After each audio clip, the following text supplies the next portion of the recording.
Appointment కింద చల్లో అంత ఇదిగా కష్టపడుతున్నావు. ట్రైన్ ఏమో ఆల్రెడీ వచ్చేసి ఉంది.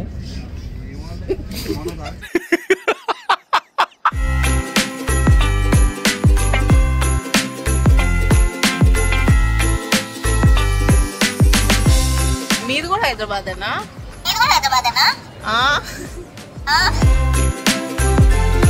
Hello my lovely people, welcome back. చేసే మూడు ఉత్సాహం సర్వనాశనం అయిపోతాయి. ఒక్క నిమిషం హ్యాపీ తాత. నాకు జర్మనీలో ట్రైన్ జర్నీ చాలా నచ్చుతుంది అనమాట.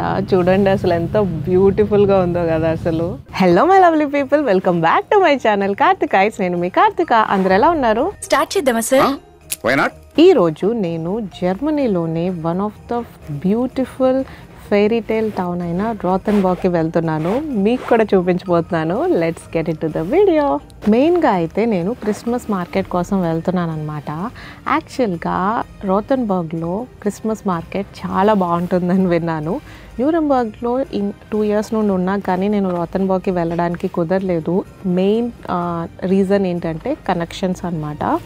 వెళ్ళడానికి 1 hour 20 minutes చూపిస్తుంది, కానీ కనెక్షన్స్ దగ్గర ఒక్కొక్క కనెక్షన్ అంటే ఒక్కొక్క ట్రైన్ దిగి ఇంకొక ట్రైన్ ఎక్కడానికి 3 minutes 4 minutes అలా డిఫరెన్స్ ఉంటుందన్నమాట. అండ్ 3 trains ఎక్కాలి, లైక్ 2 సార్లు మారాల్సి ఉంటుంది.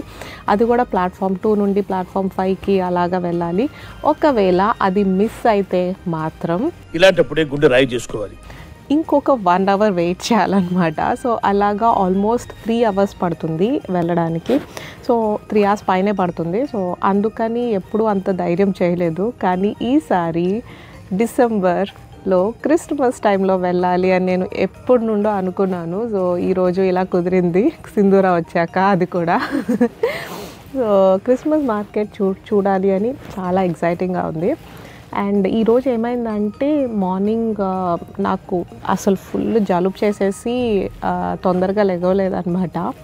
ఆల్మోస్ట్ లైక్ 9:30 వరకు పడుకున్నాను.